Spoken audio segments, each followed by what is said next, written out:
lahat ng mga racing na ginawa mo, ano yung naramdaman mo nung gumamit ka ng Wonder Loop? Unang-una sa lahat, yung unang naramdaman ko talaga sa Wonder Loop na to is yung friction ng makina.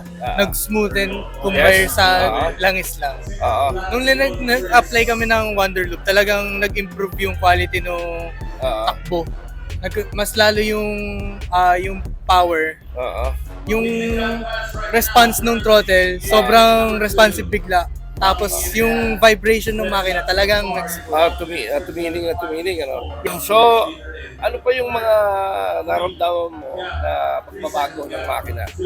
yung naramdaman ko sa makina, para siyang grabe sa endurance na yung makina eh.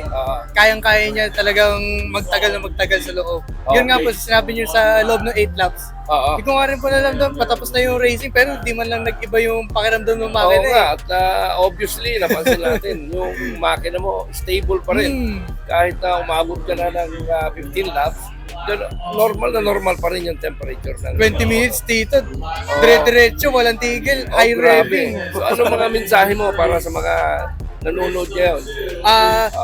Try nyo si Wonder Loop, talagang mag-enhance talaga yung makina, yung mas lalo sa vibration, sa endurance ng motor, at sa power. Anyway, si Kevin ay champion sa category. Anong category ka? Super Sports 300 SP.